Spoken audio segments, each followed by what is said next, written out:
Hi everyone, welcome back to my channel. So for today's video I'm going to be doing my top high-end foundations for pale skin. Now as you can see I'm quite a very sort of fair person. I'm roughly about maybe like an NC10 in MAC, just for shade reference. And so I'm just going to be talking through some high-end foundations that I think are really worth it. So I'm going to be giving sort of mini reviews of the foundations that I am talking about today, saying sort of what their coverage is like, what sort of skin type they're for, what sort of undertone they're good for, all that sort of stuff.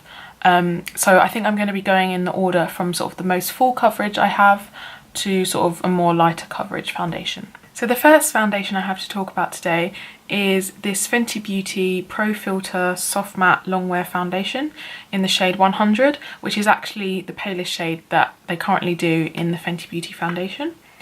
Now I'm just going to swatch this right here on my hand. Now, so this is what the foundation looks like. As you can see, it's very, very pale. I'd say it's sort of neutral, maybe leaning to warm. And this foundation I find is very sort of high medium coverage, and you can build it up to full coverage. So I like this for when I'm doing sort of really glam makeup, and also because it's like a long wearing foundation, like this wears all throughout the day, or if you're sort of going out clubbing or whatever, like this will survive like the sweaty dance floor. So yeah, I really enjoy this foundation, but the only thing I would say is this is more geared towards sort of an oily combination skin, whereas I have sort of dry to normal skin.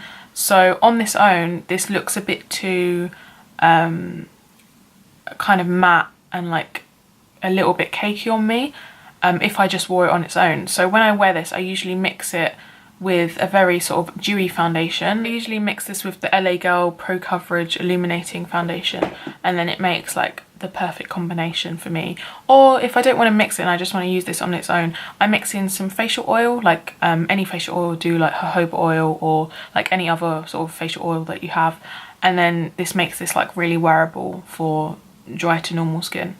So this Fenty Beauty foundation, to my knowledge, doesn't have any SPF in it, so it is ideal for when you're sort of taking photos. Like I don't get any flashback with this. And obviously sort of most people know that Fenty Beauty have like a massive range, so on both ends, dark skin and like very light skin. So if you're not sort of this neutral, maybe warm yellow undertone, maybe check out the shade 110 and 120, because they're like slightly different undertones but about a sort of similar shade.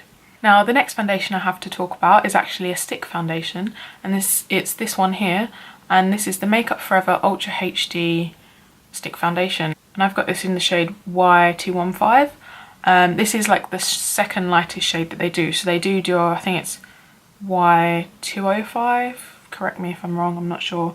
But yeah, I think I haven't tried the actual palest one. This one's pale enough for me, I think. And they also do an I think they do an R125, which is more sort of rosy undertones, like your pink undertone, whereas this one is a bit more yellow. Because I'd say, well, I say I have a neutral undertone, but I hate wearing rosy foundations. So if I've got the option, I'm going to go for the yellow one, even though I don't necessarily have a super warm undertone. I'm definitely not pink. So I'm just going to swatch this right here. So it's swatched right here. So it's maybe like a little bit more peachy and maybe a shade darker than this Fenty Beauty one, because the Fenty Beauty one is very pale, like it's borderline too pale for me. But yeah, this one I'd say, this Makeup Forever one, I would say it's sort of definitely a medium coverage, and you can build this up to full coverage if you go in with another layer. Now I'd say this Makeup Forever stick foundation is best for dry skin and normal skin. If you have oily skin, I don't think you'd like this, because it's a very sort of dewy finish, and it's like a greasy sort of stick. Like I know that sounds gross, but when you've got dry skin, like grease is what you need. And this really like slides over the skin like so nicely, and when you blend, I like to blend it out with a brush, it just blends so effortlessly. Now also, like the Fenty Beauty foundation, this Makeup Forever stick foundation doesn't have any SPF in it, I don't think, and I found that this doesn't flash back, like it looks very nice in photographs, so that's another bonus of this foundation. So yeah, this is a really great one for pale skin, and also as I said, they've got other pale shades, so definitely check them out if you're pale. Now the next foundation I've got to talk about is quite a classic. It's the NARS Sheer Glow foundation in the shade Siberia, which is the palest shade that they do. This is a liquid foundation. and it's quite, as you can see in the bottle, it's very, very yellow. Now this, I used to wear this when I was younger and I didn't really sort of know about undertones, but now I do. Like you can see next to my face, like this is way too yellow for me. So on its own, I can't wear this because it's just too yellow. So I now like to mix this in with foundations that I have that are maybe too pink, and it creates like a really nice shade. But for anyone who is very, very fair and has a very warm undertone, then definitely check this foundation out because it's a good one. So here is the NARS Sheer Glow foundation in the shade Siberia. And as you can see, it's very pale and it's the most yellow of all of them. Now this foundation, I'd say, gives you like a medium coverage. I don't think you can really get full with this. I'm not sure why they call it Sheer Glow foundation, because it's not really sheer and it's not really glowy. It's more like a sort of, like I said, medium coverage, and it's more of like a natural matte finish. So it's not super matte and drying, it's just sort of, you know, satin matte. This would be suitable mostly like for all skin types because it is kind of in the middle. Like when I've got dry skin and when I've got normal skin, like this looks quite good on me. And because it isn't dewy, I think this would work for oily skin. I mean, I don't personally have oily skin, but I think this is like an all-rounder. It'll work for everyone. The only sort of downside to this foundation I would say is it's not very long wearing. Like it's not your everyday foundation. Like if you wear this in the morning and you go to work or uni or whatever, this won't last up. So I think this is a good foundation for like evening, like if you're going out for dinner or I don't know, wherever you're going and it's just going to be for a couple of hours. Maybe like I'd say up to 5 hours, like this is good, it looks amazing, but then after that it just like it really cracks and like breaks down. So like this is not a good one for long wearing. But it is a good one for when you're having your photograph taken because it doesn't have any SPF in it. Now the final high-end foundation that I have to talk about today is another one from Makeup Forever, and this is the Makeup Forever Ultra HD liquid foundation. So it's like the liquid version of the stick version I just talked about. I've also got this in the shade Y215, so like the shades correlate with the stick foundation number wise, but when you actually look at the shades they're slightly different. So I kind of run out of space, so it's on the bottom here. So this is the liquid foundation Makeup Forever in Y215, and this one in the middle was the stick version.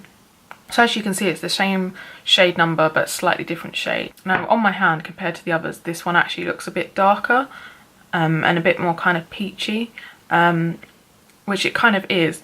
But because this coverage is like, I'd say it's sheer to light coverage, and I don't know why lots of people say this is full coverage, but for some reason I just can't get it to be full coverage. Like I can maybe get this to be medium, but I literally have to use, I'm not joking, about 8 pumps of it. Like, and for me that's just telling you that this isn't meant to be like a medium to full coverage foundation, because you just go through it so quickly if you built it up that much.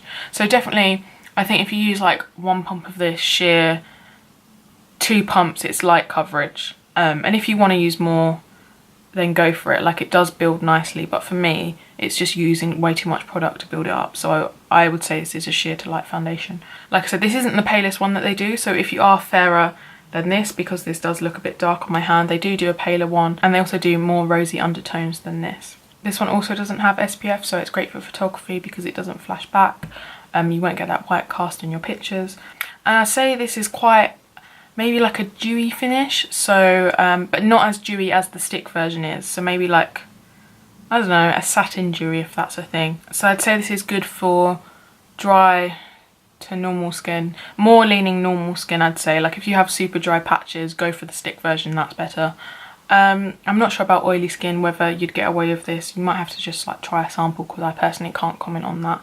But it's not super dewy, so you might be able to get away with it if you kind of powder and stuff. Yeah, so that was my top high-end foundations for pale skin. I know there wasn't a lot of foundations that I talked about there, but it's because the ones I've tried, often high-end foundations, I feel that they don't work that well for me, and I'm not going to talk about them if I don't love them. And also my collection is kind of 50-50 high-end and drugstore. Like I really love wearing drugstore foundations, because I think when it looks good and it's a cheaper price, like why would you pay more money just for the brand name of something that doesn't even properly work for you?